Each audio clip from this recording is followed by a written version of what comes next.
Agora eu vou dar uma aula, né, que vai ser um pouco maior, que eu também já estava querendo fazer. A gente aqui está com uma vantagem muito grande, porque esse formato que a gente escolheu aqui para trabalhar, onde eu dou as aulas e vocês vão praticar em casa, né? Grande parte, a maior parte do tempo de um curso de programação neurolinguística, na verdade, vem de. Ih, peraí. Vem justamente de um tempo que você pratica, né, aquilo com as pessoas quando você vai trabalhar. Tanto que quando você faz, às vezes, um curso presencial, como é que ele acontece? Ele acontece num formato um pouco diferente disso que nós estamos fazendo aqui. Eu apresento a técnica e a pessoa vai praticar com outras pessoas, o mesmo tempo mais ou menos que a prática durou, depois ela volta, a gente debate e tal.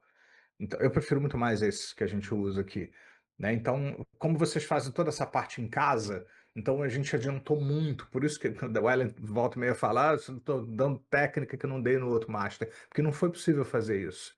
Desse jeito, embora a gente até tentasse trabalhar com esse modelo, não foi possível fazer. Como é que a gente está com tempo? Estamos com tempo mais que sobrando. Então a gente está conseguindo trazer todas as técnicas possíveis avançadas de PNL e alguns conhecimentos também. Então, eu trouxe hoje um conhecimento que eu, André, eu nunca tive isso em formação. É invenção minha, tá? Essa história. Mas eu acho que, dado o momento histórico que a gente vive, é, é de fundamental, né? Até porque na época que eu estudei isso ainda não tinha o desenvolvimento da neurociência como a gente tem hoje. Então eu resolvi dar uma aula de neurociência e PNL para vocês, né? Que é tema até de um curso que eu tenho, né?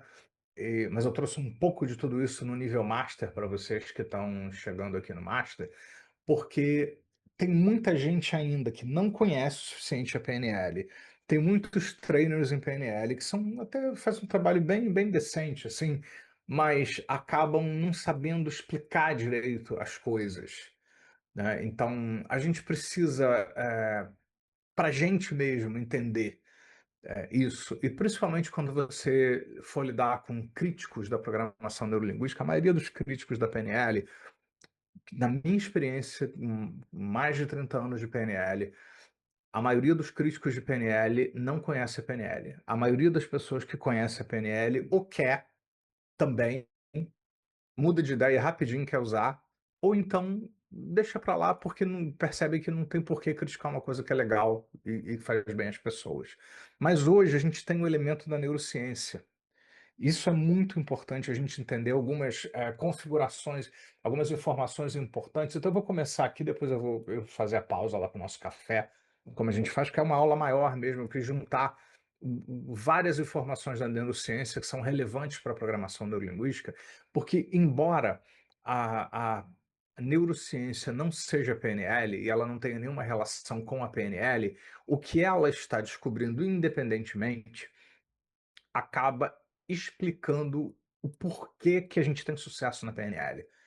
Inclusive, quando você diz assim: olha o que a neurociência descobriu sobre o cérebro, sobre o sistema nervoso, olha o que a PNL faz. Quando você compara essas coisas, você vê, puxa, a PNL está fazendo aquilo que a neurociência já entendeu que é importante. Então, eu acho, para vocês que são master caminhando para se tornar trainers em PNL, eu acho de fundamental importância que vocês entendam isso, estudem isso, procurem mais informações sobre isso, para vocês, para o conhecimento de vocês, para aquelas pessoas que necessitam um pouco mais de dados.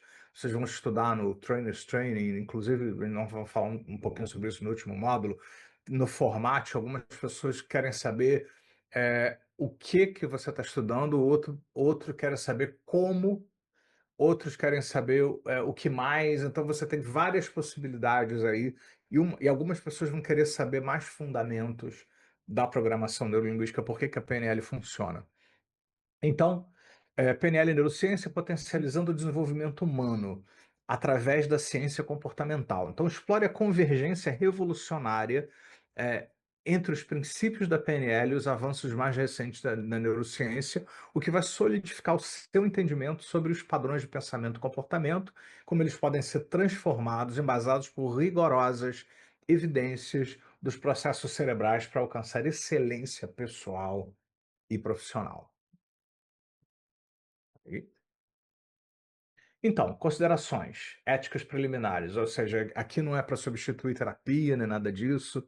Nessa apresentação, eu sempre gosto de deixar bem claro, o nosso compromisso aqui é com o mais alto índice de padrão ético, e a gente está vendo a possibilidade de integrar aí coisas que são bastante importantes. Né, se a gente quer integrar a neurociência com a PNL, elevar a credibilidade científica da PNL quando a gente compara com a neurociência, desenvolver a comunicação estratégica, que é capacitar-se para criar e implementar modelos explicativos, analogias, insights baseados em neurociência, que otimizem a clareza e o impacto em palestras, sessões de coaching, etc., e sistematizar o entendimento comportamental. Então vamos lá. Aqui mais que interessa a gente a partir daqui. Então, a jornada acadêmica que compartilharemos nos fundamentos neurocientíficos dos pressupostos da PNL, os sistemas representacionais, linguagem e cognição embodied, e neurofisiologia da crença, percepção temporal e modelagem de excelência. Então, PNL e neurociência, a chave para o profissional do futuro. No dinâmico cenário profissional contemporâneo, a integração da PNL com os avanços da neurociência não é apenas relevante, ela é indispensável. O mercado da neurotecnologia e neurociência aplicada está projetado para crescer a uma taxa anual de 15%, impulsionado pela demanda por soluções baseadas em dados para otimização do desempenho humano e a tomada de decisão. Então, essa formação oferece uma base sólida que valida e aprofunda as metodologias da PNL, alinhando-as com um rigor científico. Então, essa convergência vai capacitar os profissionais a desbloquear o potencial máximo, navegar por ambientes complexos e liderar com inteligência emocional e adaptabilidade. Em um mercado que valoriza cada vez mais a plasticidade cerebral, a resiliência cognitiva e a comunicação eficaz, essa formação, né, vai posicionar você na vanguarda, não apenas corroborando a robustez das práticas de PNL, mas também fornecendo uma linguagem cientificamente embasada para uma influência e transformação duradoura. Então, fundamentos epistemológicos da PNL, convergências e validações neurocientíficas. Bom, o princípio da PNL, o mapa não é o território, né? Que é aquilo que foi desenvolvido sugerido pelo Kobinsky e foi adotado pelo Gregory Bateson e Bandler e Grinder pegaram isso emprestados aí como referência quando eles estavam começando a criar a PNL. E acabou ficando colado na PNL essa frase, embora não tenha sido feita originalmente pelo Bandler e Grinder, foi feita por Alfred Kobinsky. Então, esse axioma central da PNL hoje postula que a percepção individual constrói uma representação subjetiva da realidade. Então, nós não possuímos acesso direto à realidade objetiva, ao território, mas sim a mapas cognitivos internos que são intrinsecamente filtrados por um complexo interjogo de experiências prévias, sistemas de crenças arraigados e a intrínseca estrutura da linguagem. O que a gente tem de corroboração aí na neurociência sobre isso? A neurociência contemporânea corrobora que o cérebro humano não aprende a realidade de forma passiva e objetiva. Em vez disso, ele ativamente constrói uma simulação interna fundamentada em dados sensoriais filtrados, mecanismos preditivos e o vasto repertório de memórias e experiências passadas. Por exemplo, estima-se que aproximadamente 90% da informação visual é uma construção cerebral, superando significativamente a entrada sensorial bruta. Olha que coisa, né? Aquilo que você vê porque você sabe que aquilo está ali. Tanto que às vezes não está por alguma razão e você acha que está ainda. Então, você constrói em parte com o que você tem e em parte com aquilo que está lá. Então, a gente constrói essa realidade o tempo todo. Então, isso é uma corroboração neurocientífica e tem muito a ver com esse pressuposto do mapa O mapa não é o território. Isso é validado pela neurociência, não é só uma fala legal. É porque muitos críticos da PNL, como eu já ouvi de muitas pessoas, acusam a gente de sermos pessoas assim que pregamos o auto-engano para as pessoas. Nós pregamos o auto-engano, nós ficamos falando coisas que não tem nem pé sem cabeça, não tem o menor cabimento, e a gente nega a realidade, foge dos problemas e a gente foge de enfrentar as coisas. Não é verdade nada disso, né?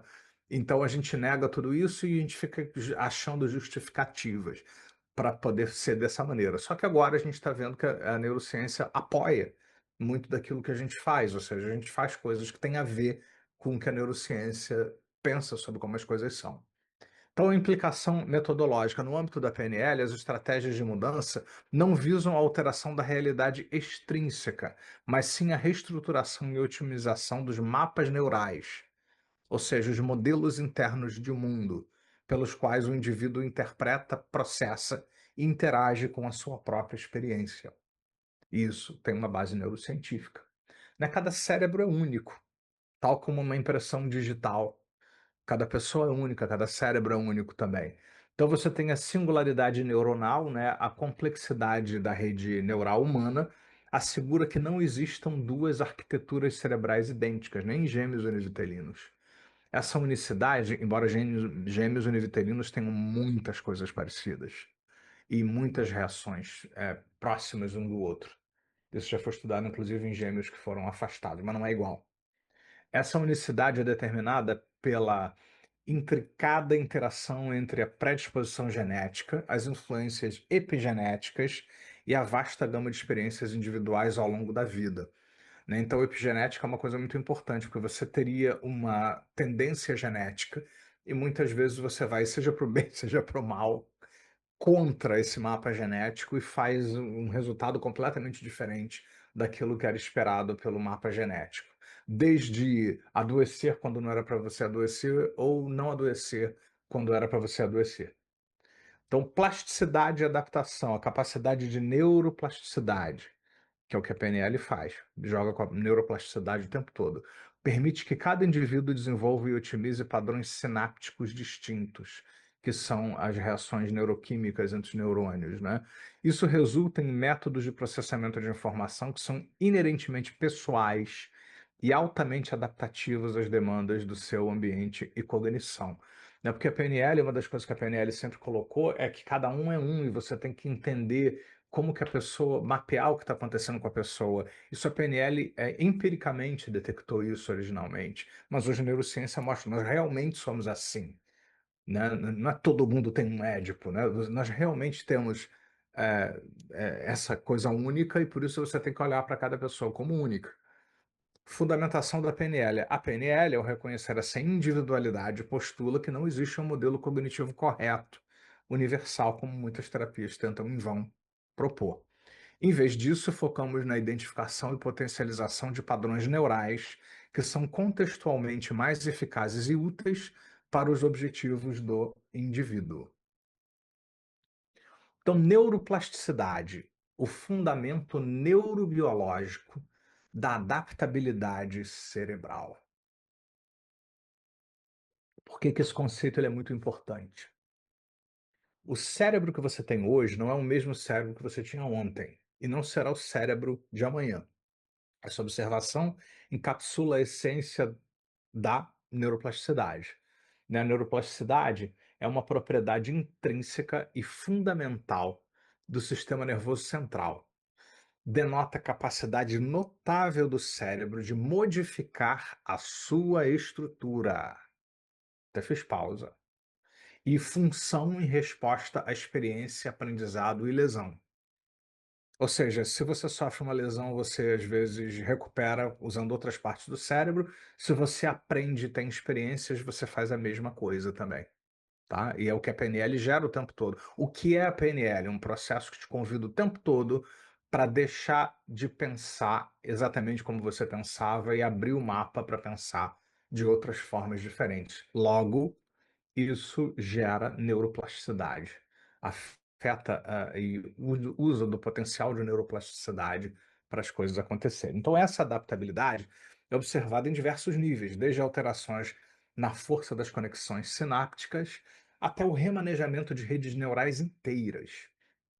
Pesquisas utilizando técnicas avançadas de neuroimagem, como a ressonância magnética, que é o fMRI, e DTI, além de estudos eletrofisiológicos e moleculares, têm demonstrado que a plasticidade cerebral permite a otimização de circuitos neurais e a formação de novas memórias e recuperação de funções após danos neurológicos.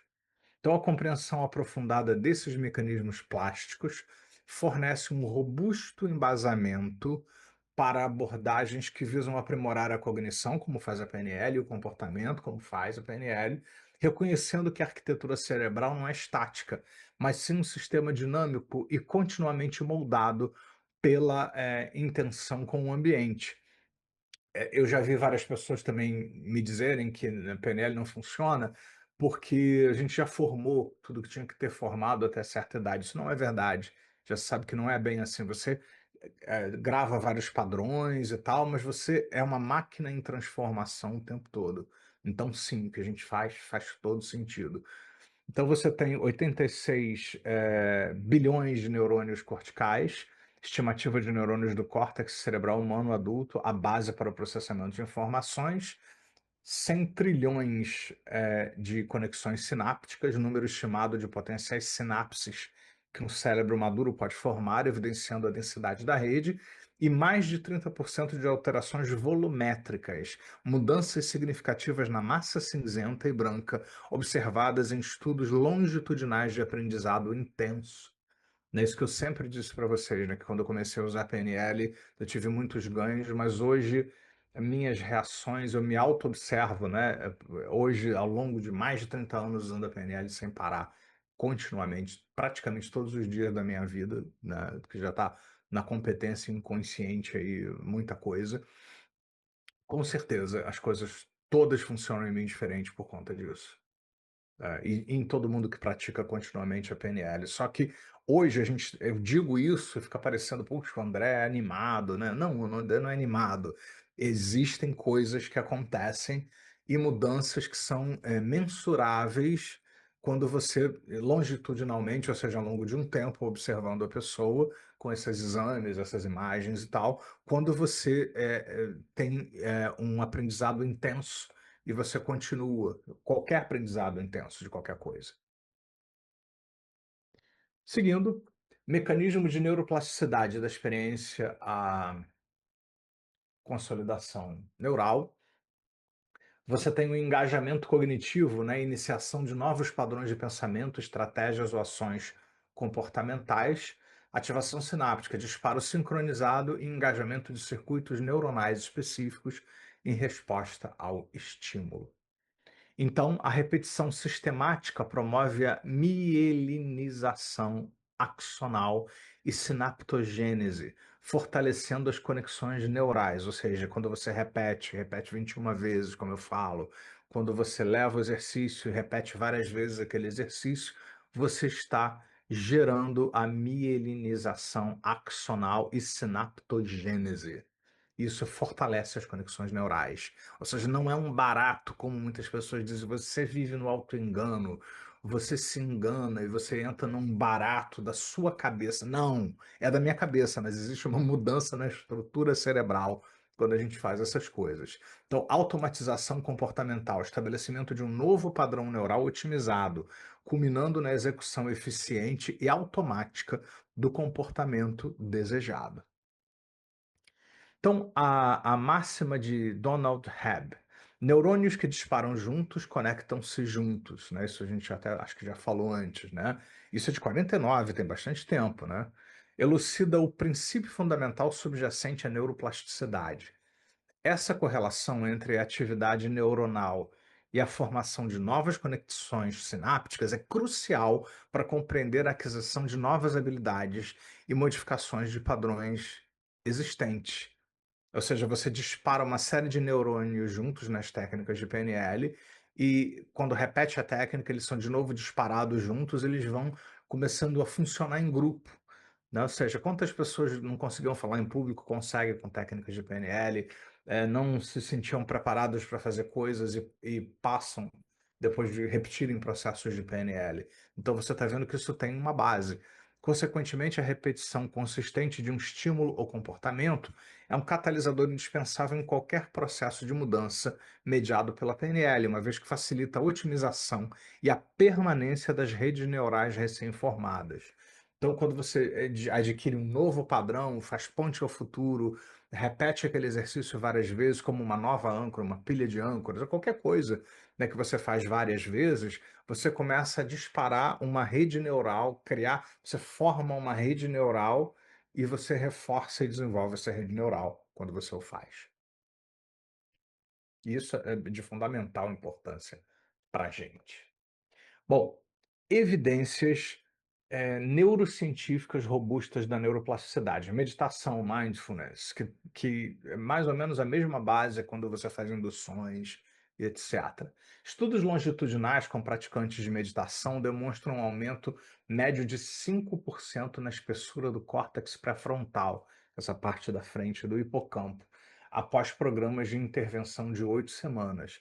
Essas mudanças correlacionam-se com melhorias significativas na atenção, regulação emocional e redução do estresse, conforme medido por ressonância magnética funcional. Gente, pra vocês terem uma ideia de como esses estados meditativos eles são importantes, o DSM, que é aquela bíblia, né, da psiquiatria e psicologia internacional, eles tiraram tudo de psicanálise de lá e um dos tratamentos dados como evidência para muitos casos é a meditação, mindfulness, né, lá como evidência científica. E é da mesma família do relaxamento que a gente faz, das induções que a gente faz, mesma coisa. Se ativa as mesmas coisas, faz as mesmas coisas. O treinamento de navegação espacial. Motoristas de táxi de Londres, submetidos a um treinamento intensivo de navegação espacial, por até 4 anos, exibe um aumento de até 7% no volume de matéria cinzenta no hipocampo posterior. Essa alteração estrutural é diretamente ligada à capacidade aprimorada de memória espacial e navegação complexa, adaptando o cérebro à demanda cognitiva da profissão. Agora tem o GPS, né? Mas antes, né, Londres, quem já visitou, ou talvez seja saibam, não só é uma cidade que tem pedaços romanos medievais, né? Então tem muitas ruas que são umas teias de aranha, assim, e os motoristas, principalmente ali no centro de Londres, na área central, eles tinham que saber tudo de cabeça, principalmente quando não tinha GPS, né? Você não podia abrir um mapa no meio da estrada, eles tinham que memorizar. Isso era um teste que eles só passavam, tinham uma permissão para serem motoristas daqueles famosos táxis pretos de Londres, se eles passassem nesse teste e pudessem saber onde são uma quantidade absurda, enorme de ruas, eles tinham que saber de cabeça. E eles foram acompanhados aí, né, nesse teste da ressonância magnética, e eles tinham um aumento, né, do volume de massa cinzenta no hipocampo posterior. Prática musical profissional. Músicos profissionais apresentam maior conectividade interhemisférica no corpo caloso e alterações estruturais notáveis no córtex motor e auditivo. Pesquisas mostram uma expansão cortical de até 25% em áreas associadas ao processamento auditivo e motor fino, refletindo décadas de prática deliberada e integração complexa de funções sensoriais e motoras. Terapia cognitiva comportamental. A TCC induz mudanças funcionais mensuráveis na ativação de regiões cerebrais, a emoção, como a amígdala e o córtex pré-frontal medial. Pacientes com transtornos de ansiedade e depressão, após 12 a 16 semanas de TCC, demonstram uma redução na hiperatividade da amígdala e um aumento na atividade regulatória do córtex pré-frontal, evidenciando a reestruturação de respostas emocionais desadaptativas, ou seja, e muita coisa que a gente faz na PNL tem aspectos cognitivos comportamentais. A PNL é bem mais do que isso, mas também tem toda uma mudança cognitiva comportamental. Quando você se ressignifica, pergunta sobre a intenção positiva, quando você faz reenquadramento, quando você usa o metamodelo, o modelo Milton, quando você usa pré-digitação verbal, tudo isso faz com que você faça mudanças cognitivas, comportamentais e em outros níveis também emocionais, crenças e outras coisas assim. Então a gente está nessa família aí de efeitos também. Aprendizagem de novas habilidades. Aprender um novo idioma ou malabarismo pode levar a aumentos temporários na densidade de matéria cinzenta em áreas cerebrais específicas. Córtex parietal inferior para o malabarismo, lobo temporal para a linguagem. Em poucas semanas, essas mudanças observadas em estudos com duração de 6 a 12 semanas sublinham a maleabilidade do cérebro em resposta a novas demandas de aprendizagem. Ou seja, o nosso cérebro, ele fica se auto, ele é um transformer, ele fica mutando o tempo todo, né, de acordo com aquilo que a gente faz. Por isso que a gente trabalha bastante com PNL. Coletivamente, essas evidências corroboram que a exposição a práticas intencionais e sistemáticas induz a uma remodelação física e funcional do encéfalo. Então, as técnicas de PNL se inserem precisamente nesse arcabouço, oferecendo um conjunto de estratégias estruturadas para a reestruturação de padrões mentais e comportamentais, explorando ativamente os princípios da neuroplasticidade. Então, a gente está vendo aqui que existe toda uma base para o que a gente faz, né? Não é só uma coisa empírica, né? A PNL ela está apoiada em muita coisa já confirmada e sendo confirmada agora pela neurociência, independente dela ter as confirmações em si das pesquisas que são feitas. Então, plasticidade neural, perspectivas ontogenéticas, desenvolvimento inicial na infância, é caracterizada por sinaptogênese e mielinização intensas. Essa fase exige a plasticidade mais acentuada, essencial para a aquisição fundamental de habilidades cognitivas e motoras. Maturação adolescente, período de profunda reorganização sináptica e poda neural, particularmente no córtex pré-frontal, fundamental para a consolidação de funções executivas e modulação socioemocional. Adulto e jovem, ou seja, o jovem adulto, né? Ou seja, 30, 20 e muitos, 30 e meia idade. A plasticidade sináptica e estrutural persiste, embora em ritmo moderado. A aprendizagem e a adaptação demandam estímulos cognitivos contínuos e a prática deliberada para otimizar a formação de novas redes neurais. Então, quando você já é um adulto formado, praticar PNL é mais importante ainda, né? Porque você já tem uma tendência das coisas ficarem, vamos dizer assim, a grosso modo, mais cristalizadas. Então, a PNL mantém essa plasticidade, essa capacidade de se desenvolver, de fazer mais. Então, você precisa buscar isso, que quando você é criança, adolescente, meio que já acontece sozinho. Mas quando você vai ficando mais velho, você tem que puxar, mas por isso aí continua acontecendo. Então, senescência e plasticidade compensatória. Embora a neuroplasticidade diminua com o avançar da idade, mecanismos compensatórios e a capacidade de formações de novas conexões sinápticas são mantidos, destacando a relevância da estimulação cerebral contínua, ou seja, como é relevante e importante que isso seja feito. Então, implicações neurocientíficas e aplicadas. A capacidade do cérebro adulto de modificar sua estrutura e função, mesmo que menos exuberante que na infância, é substancial. Evidências apontam que a repetição consciente, promovendo o fortalecimento de circuitos neurais via potenciação de longo prazo e um contexto emocional positivo, mediado por neurotransmissores como dopamina e acetilcolina, que modulam a atenção e a consolidação da memória, são fatores cruciais. E as metodologias de PNL intrinsecamente integram estes princípios para facilitar a reestruturação de padrões mentais e comportamentais, né? Então, vocês estão vendo aí, né, que a prática da PNL mantém você fortalecendo circuitos neurais e também ativa toda uma bioquímica, neurotransmissores aí que são importantes para quem quer se manter desenvolvendo-se, não cristalizando, né? Eu não sei, você já deve ter conhecido pessoas que às vezes parece que elas pararam, né, no tempo, cristalizam, parece que elas são uma pessoa lá da outra época, enquanto tem algumas pessoas bem mais velhas, estão super atualizadas e funcionando. Eu costumo brincar, né, dizer que quando eu tinha mais ou menos 39, 40 anos, já dava muitas formações, tinha um aluno mais ou menos da minha idade, um pouco mais novo, ele dizia: aproveita bastante essa idade, professor, escreve tudo logo, grava tudo que você puder logo, porque você sabe, né, que depois que passa dos 40, a criatividade diminui, as pessoas vão perdendo a capacidade de serem criativas e tal. Eu estou esperando isso até hoje. Na verdade, os últimos anos eu nunca fui tão criativo. Só esse ano eu escrevi, gravei um monte de coisas diferentes. Eu acabei de escrever um artigo até que eu mandei para vocês, agora de 2 semanas. Eu escrevi há 3 semanas atrás esse artigo, que eu juntei tudo que eu já tinha e falei, agora que vai, né? E já eu tenho uma lista de cursos que eu vou gravar, pelo menos uns 10 aí até o ano que vem. Desculpa, mas não parece que vai acontecer isso não, né? Mas por quê? Eu pratico a PNL o tempo todo. Então eu estou nessa academia mental da mente, e isso faz com que você continue criativo, tendo ideias e por aí vai. A interconexão sistêmica entre mente, corpo e cérebro. O que que a gente pode falar isso? Até tem um pressuposto da PNL, né, que tudo é uma coisa só. Então,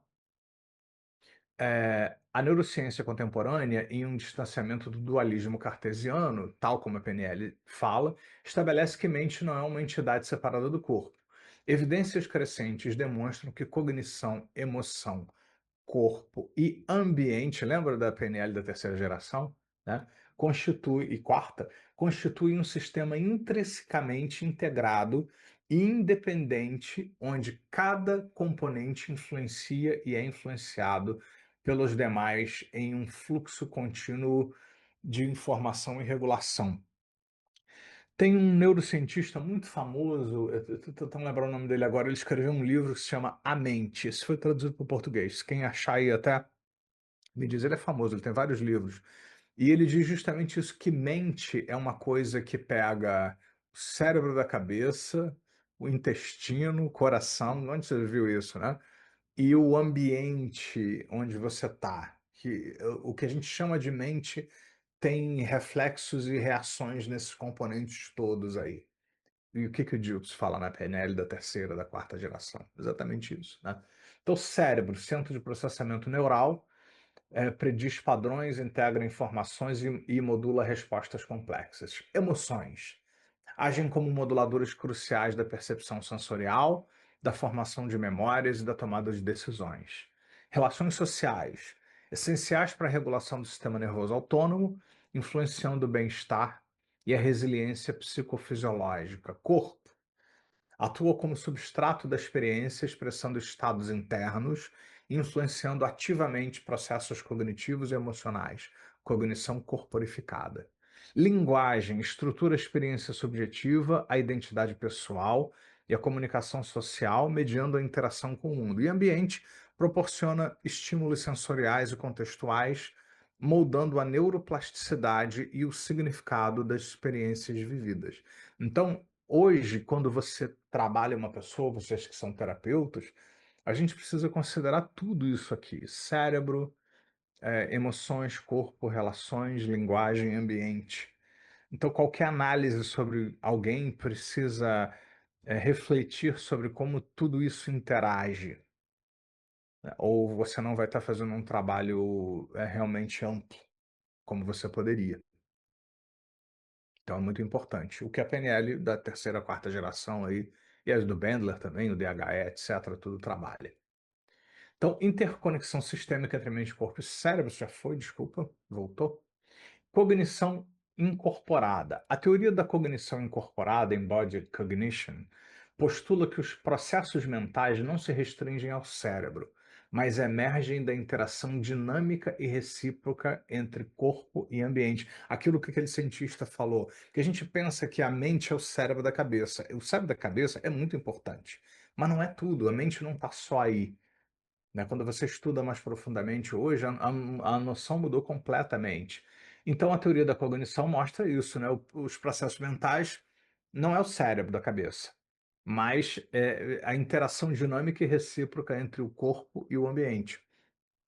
Essa perspectiva enfatiza a indissociabilidade entre mente, corpo e contexto na formação da experiência da cognição. Vocês estão vendo? Então, uma pequena pausa importante para nós aqui. Quando a gente faz.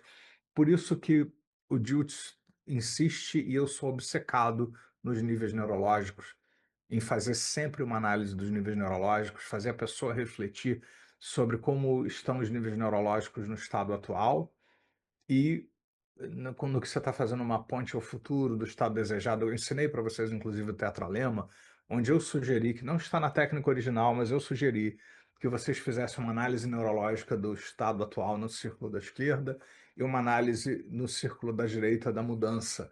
Então, em cada uma delas, você lida com ambiente, comportamento, capacidades, que tudo isso já pega aí o cérebro, as funções cognitivas e tal. Então, na verdade, está tudo isso intrinsecamente relacionado. Por isso que eu sempre que eu posso, em todas as técnicas, eu dou uma passeadinha nos níveis neurológicos para a pessoa refletir sobre a junção de todos esses fatores. Porque hoje a gente está vendo que tudo isso aqui é importante. Mas como harmonizar tudo isso? A pessoa precisa ficar consciente de como uma coisa reflete na outra. É uma maneira dela abrir para essa percepção integrada. Então, as evidências empíricas demonstram a influência direta da corporeidade e das interações sensorimotoras nos estados cognitivos e emocionais, como ilustrados nos seguintes exemplos. A manipulação de objetos com temperatura elevada pode induzir uma maior receptividade interpessoal. Uma postura corporal ereta tem sido, lembra do estado coach, ereto, porém confortável? Tem sido correlacionada, Dilts não fez isso por acaso, tem sido correlacionada com um aumento na autoconfiança e na otimização do desempenho cognitivo, né? Lembra do estado coach? Você fica ereto, porém confortável. A ativação de musculaturas faciais específicas modula diretamente a experiência e a intensidade de emoções correspondentes. E a gesticulação facilita o processamento e a articulação de conceitos abstratos, evidenciando uma ligação intrínseca entre movimento e cognição. Isso aqui é neurociência, tá? Agora, onde a gente vê isso na PNL? A todo momento. No coaching gerativo, lembra? Da imagem, movimento corporal e tal, no score dançante e tal. Então, isso não foi feito por acaso. O Dildes é psicólogo, pós-PhD. Então, ele, muito mais preparado até do que outros, aí ele acompanha isso o tempo todo, e as próprias evoluções da PNL e das gerações que ele traz, vêm dessas incorporações dessas coisas novas que estão surgindo a programação neurolinguística, por isso que tudo dele tem a sintaxe somática, você se mexer para fazer e deixar o corpo fazer simulação da ponte ao futuro, o ambiente, etc. Então tá tudo integrado. O gesticular, lembra que eu falei que a pessoa no coach gerativo espelha a pessoa e repete a fisiologia de cada etapa? Então, tudo isso vai fazendo com que você mude mais, processe melhor e etc. Nada é por acaso. Então, a PNL, historicamente, reconheceu e aplicou essa integração corpo-mente. Conceitos como ancoragem, calibração, fisiologia e influência da postura refletem um entendimento prático e intuitivo de que modificações nos estados corporais impactam diretamente os processos mentais e emocionais, antecipando muitas das descobertas da cognição incorporada. Então, olha que coisa interessante, que conceito importante, que tem tudo a ver com o trabalho que o Dilts faz, da terceira, da quarta geração, cognição incorporada. É o nome que a neurociência dá para aquilo que o Dilts faz já há bastante tempo, a PNL faz desde sempre. Para a gente fundamentar cada vez mais aí o poder da PNL, a importância da PNL. Então vamos falar sobre o sistema nervoso autônomo e a modulação dos estados internos. Ou seja, a gente acabou de falar que nessa técnica trabalha os estados internos dentro de cada crença, o estado limitante, a crença limitante. Lembra o que sustenta uma crença? Lembra das crenças aninhadas? Esse último exercício também tinha todos os elementos, porque toda crença ela se sustenta por experiências que confirmam, por eh, intenções positivas, por um senso de autoprofecia de que vai acontecer de novo e por estados. Então, a outra técnica também trabalhou tudo isso. Então, estados estão presentes o tempo todo, no que não está bom, naquilo que está bom. Às vezes, a gente vai buscar um estado dentro de uma estratégia do passado para pegar emprestado para usar, como a gente faz em âncoras. Então, estados estão o tempo todo sendo trabalhados dentro da programação neurolinguística. Então, o que a neurociência fala sobre isso? O sistema nervoso autônomo, desempenha um papel crucial na orquestração de funções fisiológicas involuntárias e está intrinsecamente interligado à experiência dos nossos estados psicofisiológicos e emocionais.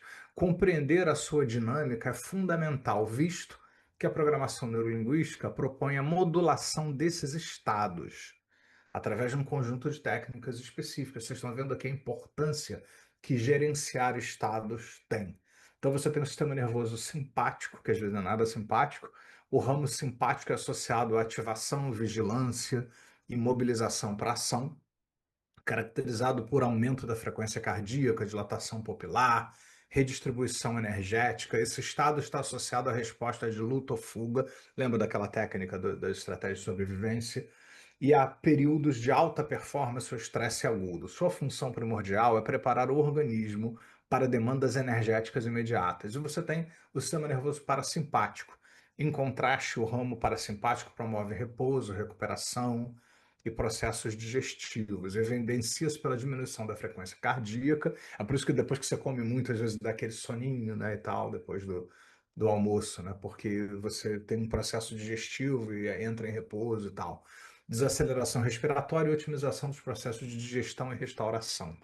Esse estado favorece a calma, a conexão social e a recuperação sistêmica, sendo essencial para a homeostase, que é o equilíbrio, né, e o bem-estar, o equilíbrio das várias funções na pessoa. Então, dessa forma, técnicas de PNL como a calibração da respiração, a aplicação de ancoragens neuroassociativas e a reestruturação de submodalidades atuam diretamente nos mecanismos neurofisiológicos desses sistemas. Ao influenciar a atividade do SNA PNL faculta a modulação consciente de respostas psicofisiológicas que, em outras circunstâncias, operariam de forma involuntária, promovendo uma maior autonomia sobre os estados internos, ou seja, a PNL ajuda a regular os estados internos. Várias técnicas recomendadas para fobias, ansiedade, estresse pós-traumático, inclusive no DSM, né, aquele manual de psiquiatras e tal, tem a ver com exercícios que a TCC e outros ensinam sobre regulação emocional, gerência de estado. Só que a gente na PNL a gente faz isso muito melhor, em todos os sentidos, com as âncoras e etc. É muito mais eficaz e mais abrangente, na minha modesta opinião, né? Então, sistemas representacionais, a interface entre a cognição interna e a expressão externa. Então, no domínio da PNL, os sistemas representacionais, visual, auditivo, sinestésico, olfativo, gustativo, diálogo interno, são definidos como as modalidades sensoriais primárias, né, que eu acabei de falar, através das quais os indivíduos percebem, codificam, armazenam e recuperam informações em sua experiência subjetiva. Então, estes sistemas não se limitam à mera captação de estímulos externos, mas constituem a infraestrutura cognitiva pela qual os mapas internos da realidade são construídos. Então, a linguagem manifestada, tanto verbalmente quanto através de padrões não verbais, e a fisiologia corporal, englobando postura, gestos e expressões faciais, operam como extensões intrínsecas e dinâmicas da mente. Então, elas não apenas refletem os processos cognitivos internos e os estados emocionais, mas também os influenciam ativamente, permitindo a modulação e a comunicação dessas representações. Então, o que você vê, ouve, sente, influencia como você se sente, e como você se sente, influencia o que você vê, ouve, sente. A compreensão desse mecanismo é fundamental para a otimização da comunicação e para a intervenção em padrões de pensamento e comportamento. Então, na programação neurolinguística, os sistemas representacionais descrevem as modalidades sensoriais, visual, auditiva e sinestésica, através das quais os indivíduos percebem, processam e armazenam informações internamente. A neurociência contemporânea corrobora esses modelos, demonstrando que o processamento de informações sensoriais está intrinsecamente ligado à ativação de regiões cerebrais específicas, evidenciando correlatos neuroanatômicos distintos para cada modalidade representacional, conforme detalhado a seguir. Então, visual, o processamento visual ativa primariamente o córtex occipital, com o processamento espacial e a consolidação da memória visual, envolvendo também áreas do lobo temporal. Auditivo, a percepção e o processamento auditivo envolvem predominantemente o córtex temporal, sendo cruciais para a compreensão da linguagem e a formação de memórias auditivas. E o sinestésico, a experiência sinestésica que abrange sensações táteis, proprioceptivas ativa o córtex somatosensorial, a ínsula e outras regiões associadas à introcepção e à percepção corporal. Então, a ressonância magnética e a reativação dos sistemas. Então, estudos neurocientíficos empregam a ressonância magnética, são cruciais para compreender os sistemas representacionais da PNL. A ressonância detecta variações no fluxo sanguíneo cerebral associado a atividades neurais, sinal BOLD, Blood Oxygen Level Dependent. Então, revelando que a evocação mental ou simulação interna, que tem em todos os exercícios de PNL, de experiências sensoriais, ativam de forma reprodutível as mesmas redes neurais e regiões corticais que seriam engajadas durante a percepção ou ação real. Essa reativação fornece um correlato neurobiológico direto para as modalidades sensoriais internas, ou seja, quando você imagina alguma coisa na ponte ao futuro, treinando uma habilidade nova que você ensaia na mente e tal, você está ativando exatamente como você ativaria se estivesse fazendo aquilo, é, independente da imaginação. De fato, vamos dizer assim, né? Você está fazendo de fato, só que dentro da mente. E tem o mesmo efeito de ativação de partes do cérebro. Por exemplo, em paradigmas experimentais com ressonância, né, a imaginação motora, se simular mentalmente a ação de correr, demonstra ativação robusta em áreas motoras e pré-motoras, né? Mesmo na ausência do movimento físico. A recordação de uma melodia específica engaja o córtex auditivo primário e secundário, giro de Helsch, lobo temporal, evidenciando a reativação de processamento auditivo sem estímulos externos. Então, quando a gente fala volte ao passado, conecte-se com um recurso que você tem, volta lá, vê, ouve, sente. Você está acionando o cérebro, você está acionando, você está ligando de novo coisas que poderiam não estar sendo ligadas há algum tempo ou não ligadas da forma que você precisaria. Mas quando você acessa uma memória, você ainda vai buscar um conjunto de estratégias que disparam uma série de processos internos. Então, a visualização detalhada de uma cena complexa estimula o córtex visual, o lobo occipital, e áreas associadas ao processamento espacial e reconhecimento de objetos, lobo parietal e temporal inferior, replicando padrões de ativação e percepção visual. A ressonância oferece uma resolução espacial na ordem dos milímetros, permitindo localizar com precisão as áreas cerebrais ativadas. Contudo, sua resolução temporal é de segundos, refletindo indiretamente a atividade neural através da resposta hemodinâmica. Apesar dessa limitação temporal, a consistência nos achados valida a hipótese de que as técnicas de PNL, ao manipularem representações internas como submodalidades e visualizações guiadas, induzem efeitos neurofisiológicos mensuráveis, corroborando a sua influência na cognição e no comportamento ao nível cerebral. Então, vocês estão vendo aí, né, que existe um respaldo hoje aí, nesse processo. E submodalidades ainda, né? No contexto da PNL, as submodalidades referem-se às características intrínsecas das representações sensoriais internas, os detalhes de brilho, imagem, eh, som, alto, baixo, estéreo, mono, aquelas coisas todas, né? Pesquisas em neurociência indicam que a manipulação dessas qualidades sensoriais subjetivas correlaciona-se com alterações na intensidade e padrão de ativação neural, especialmente em áreas cerebrais envolvidas na formação e recuperação de memórias e na imaginação, né? O que é bem importante. Então, luminosidade e definição visual. Aumentar a luminosidade, lembra do switch? Aumenta a luminosidade, diminui outros exercícios. Aumentar a luminosidade e a definição de uma imagem mental está associado a uma maior excitabilidade e ativação de regiões específicas do córtex visual, implicando uma representação perceptual mais robusta. Então, ajuda mesmo a você botar mais foco, a experimentar coisas diferentes. Volume e timbre auditivo. A variação do volume do timbre de representações auditivas internas modula a resposta neural do córtex auditivo primário e secundário, com intensidades mais elevadas ou frequências específicas, induzindo padrões distintos de ativação. Distância e proximidade espacial. A percepção de proximidade ou distância espacial de uma representação mental, lembra do panorama neurosocial? Né, que aproxima, afasta e tal. E 1 milhão de técnicas que a gente viu pode influenciar a modulação afetiva e a resposta amidalar, impactando a relevância emocional e a sensação de urgência ou distanciamento. Então, qualidades somatosensoriais, a imaginação de sensações táteis, térmicas, temperatura e proprioceptivas de pressão, ativa correspondentemente o córtex somatosensorial, evidenciando a base neural dessas representações internas. Então, a intervenção nessas modalidades, portanto, permite uma reestruturação consciente dos parâmetros de processamento neural de uma experiência, com implicações diretas na sua valência emocional e cognitiva. Ou seja, nós não estamos delirando, nós estamos fazendo algo que muda o cérebro. A linguagem e o cérebro. A linguagem transcende sua função meramente comunicativa, estabelecendo-se como um organizador fundamental na arquitetura da experiência humana. Isso para a neurociência. O Dilts diz, e o Bandler também, que a linguagem é um sistema representacional em si. Tá aí, né?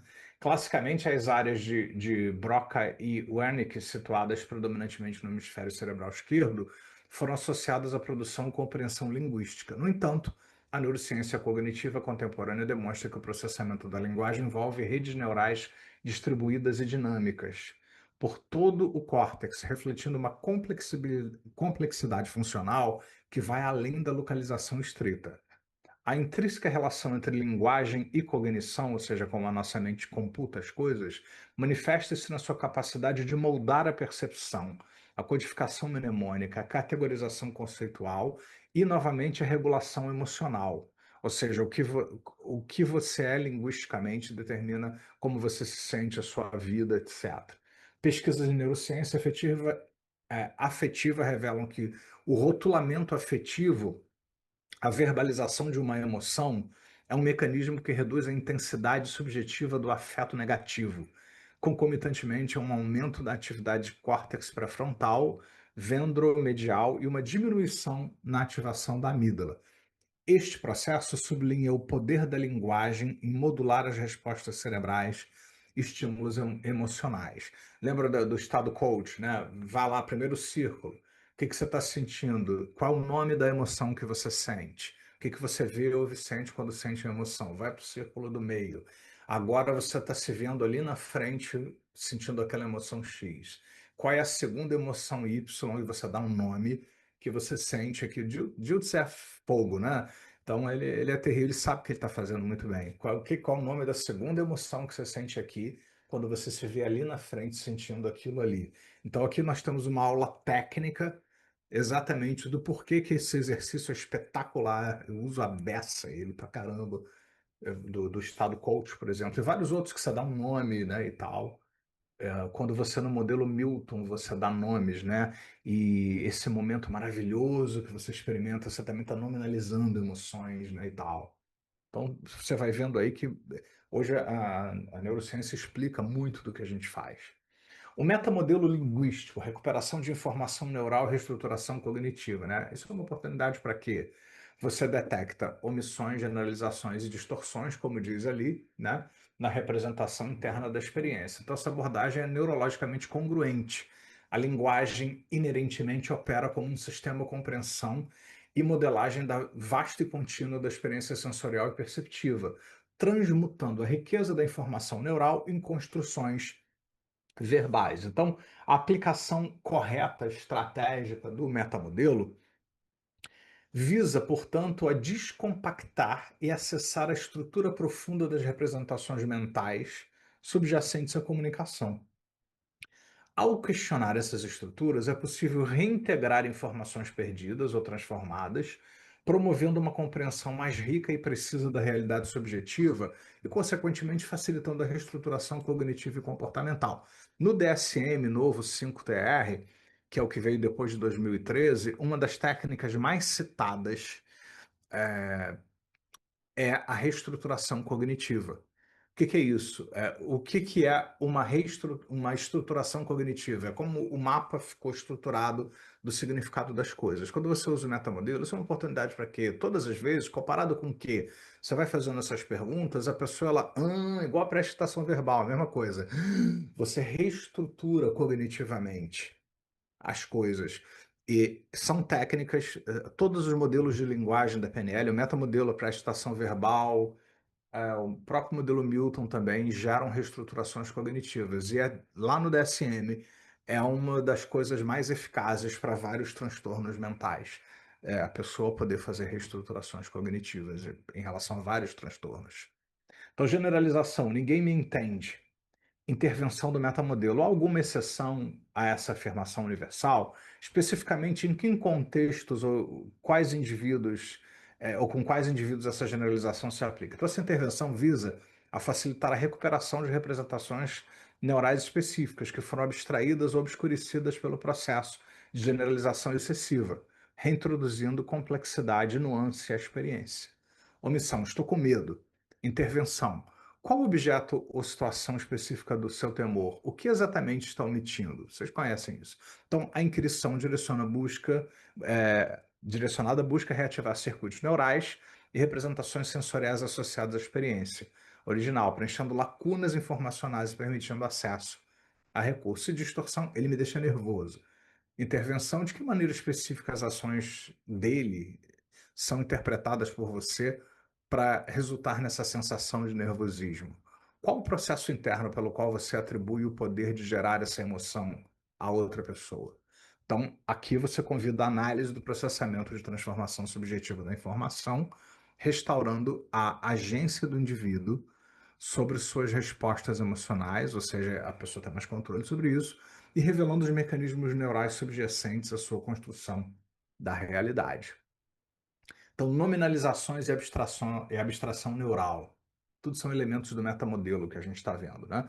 No âmbito da programação neurolinguística, as nominalizações, quando você dá nome para as coisas, representam um tipo de distorção linguística onde processos, verbos, são transformados em entidades estáticas, substantivos. Temos como relacionamento sucesso, fracasso, né, termos, né, exemplificam essa categoria, pois tendem a ativar um menor número de redes sensoriais específicas no córtex. Você fica meio preguiçoso, então você fica repetindo os nomes e não precisa pensar muito. É isso. Né? Isso pode economizar quando está tudo bem, mas às vezes você fica com preguiça de pensar a respeito e acaba perdendo oportunidades, deixando de viver outras coisas. É basicamente isso. Então, quando você usa o metamodelo, você reativa, sai um pouco dessa preguiça e começa a pensar mais amplamente sobre o que está acontecendo, resultando em uma representação neural menos vívida quando você não para pensar, né? Então, essa abstração inerente à nominalização pode, por conseguinte, desconectar o indivíduo de sua experiência sensorial direta. Às vezes a pessoa ela fica tão hipnotizada por nomes que ela só tem aquele nome, ela não sabe nem direito do que ela está falando, o medo, a incerteza, essa insegurança, né? Mas de que a gente está falando? Né? E a gente tende a generalizar também, né? Ou seja, não só a gente dá nomes, mas a gente tende a generalizar de qual insegurança você está falando. De uma insegurança interna ou da insegurança externa, que é a violência, por exemplo. Mas aí, dali a pouco, a pessoa está sentindo insegurança generalizada, ansiedade generalizada. Então, a compreensão das nominalizações é crucial para a recuperação de informação neural detalhada.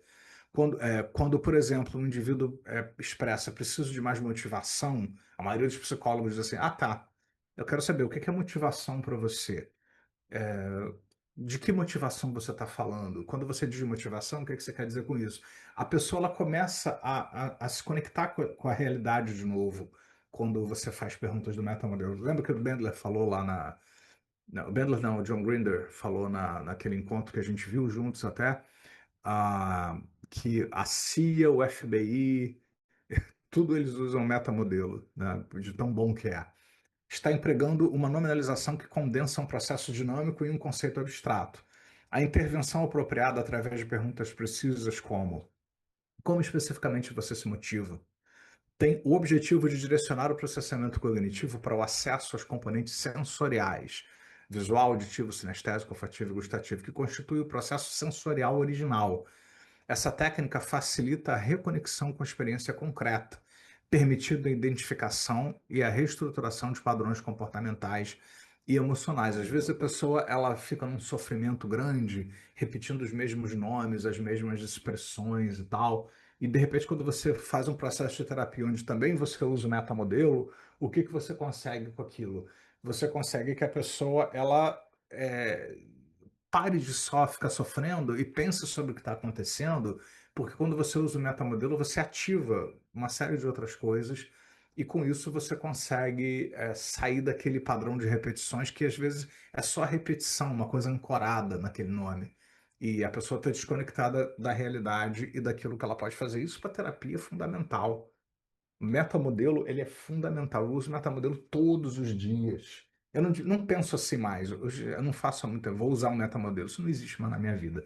Né? O metamodelo, ele aparece nas perguntas que eu faço, né? Ah, hoje eu não estou no bom dia. O que especificamente está acontecendo, né? Bom, quando você diz bom dia, você está comparando com o quê? Eu estou trabalhando uma missão comparativa ali. Então, o corpo como extensão da mente, perspectivas neurocognitivas. Fisiologia e regulação de estados.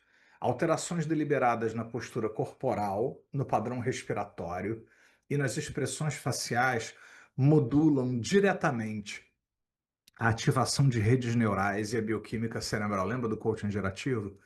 Impactando a experiência subjetiva e o estado emocional cognitivo. Lembra, não só no coaching gerativo, mas em todas essas onde você faz posturas sintaxissomáticas, você está mexendo exatamente nisso.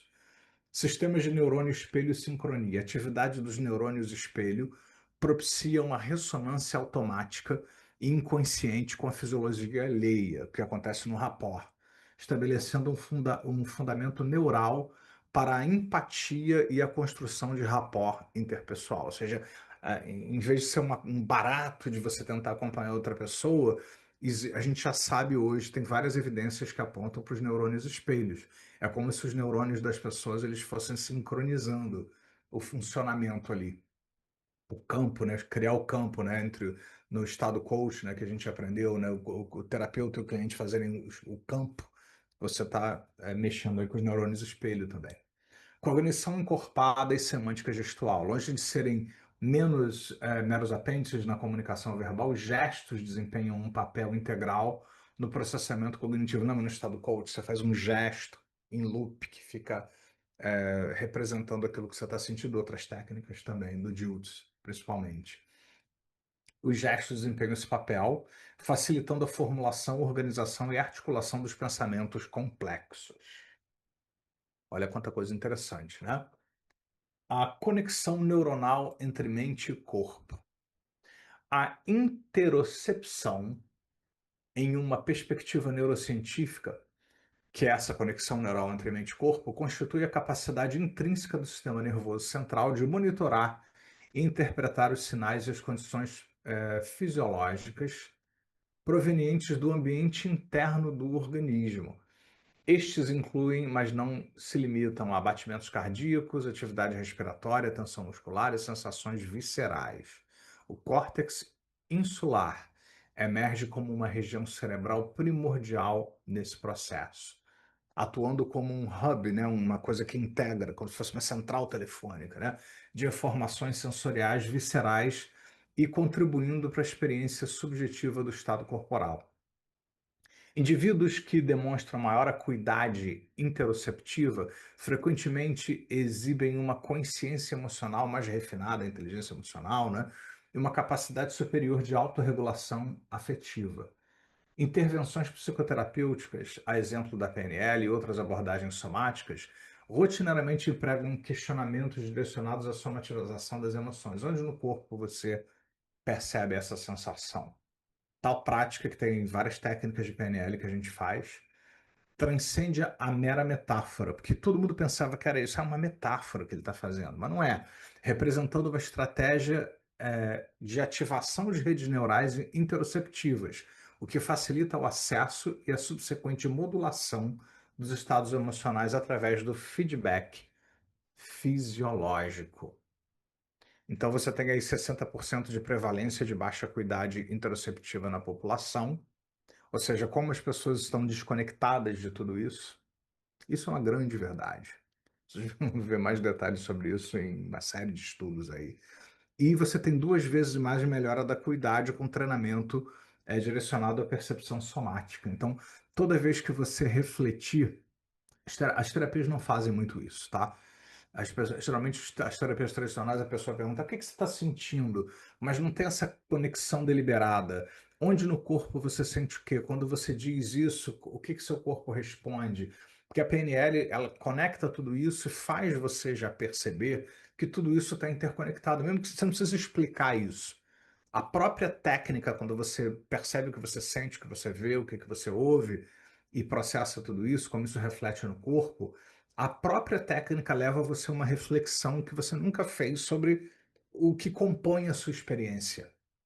Por isso que a PNL é espetacular, porque ela mexe com coisas, as outras técnicas não fazem você sequer buscar se conscientizar disso, as outras terapias.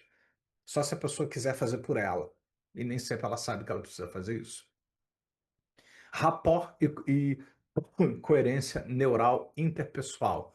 No contexto da PNL, o conceito de rapport, caracterizado pela adaptação não verbal de elementos como fisiologia, ritmo vocal e padrões linguísticos, encontra sua fundamentação neurobiológica nos sistemas de neurônio espelho, como eu falei, e nos mecanismos de sincronização cerebral. Evidências neurocientíficas demonstram que interações caracterizadas por elevado rapport correlacionam-se com a sincronização de padrões de atividade neural entre indivíduos. Esta coerência neural interpessoal é um facilitador crítico para a otimização da comunicação, o aprofundamento da empatia e a potencialização da influência mútua. Assim, o fenômeno que a PNL aborda como rapport é, sob uma perspectiva neurocientífica, compreendido como a sincronização neural interpessoal, sublinhando a interconexão entre estados mentais e corporais em dinâmicas sociais. Né? Então, ou seja, que, de novo, eu volto a enfatizar, né? Antes disso, tudo isso pensava que era um barato entre as pessoas. Ah, a pessoa faz isso, aí facilita a comunicação. É como se fosse só assim, eu abro a boa vontade da pessoa para ela. Mas essa boa vontade acontece no rapport porque existem processamentos neurobiológicos, como a gente está vendo, que fazem o fenômeno acontecer. Não é um barato da cabeça das pessoas só, uma onda só. É uma coisa que você cismou e por isso você está se autossugestionando. É isso que a gente está apontando aqui.